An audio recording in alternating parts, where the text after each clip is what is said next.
Hey, this is Pizza Dude Man Guy. If you were to ask somebody who is the main character of Fire Emblem Awakening, usually that's a spectrum somewhere between Chrom to Chrom and Robin equally. Today, I'd like to give you my opinion on why it is clearly Chrom.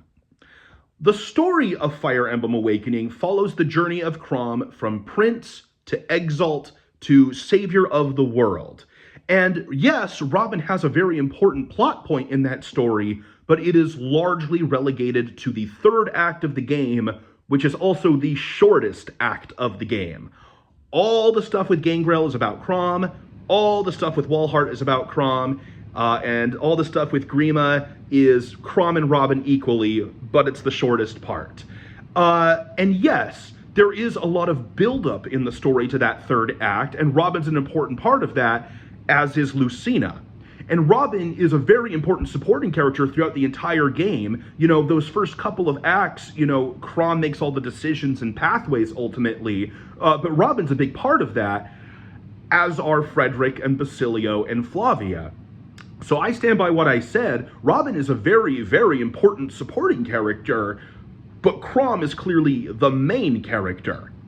And beyond the story, there's also the gameplay mechanics. True to Fire Emblem tradition, your main Lord Chrom must be used on every single map in the game. That is not the case for Robin. You do have to use Robin on one chapter in the third act, but besides that, once you have enough units starting in chapter 3, you never have to use Robin again. It might be unusual, but a player could experience all of Fire Emblem Awakening and barely use Robin. They could just stop using Robin pretty quickly. So for these reasons, I would say Chrom is the clear-cut main character of the game.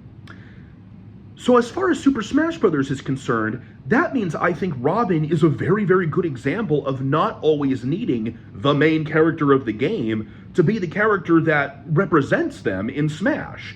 I would extend these sentiments to Pikachu, maybe Pyra and Mithra, and for myself, Mio and Sans. Sometimes there's just a character that's more fitting.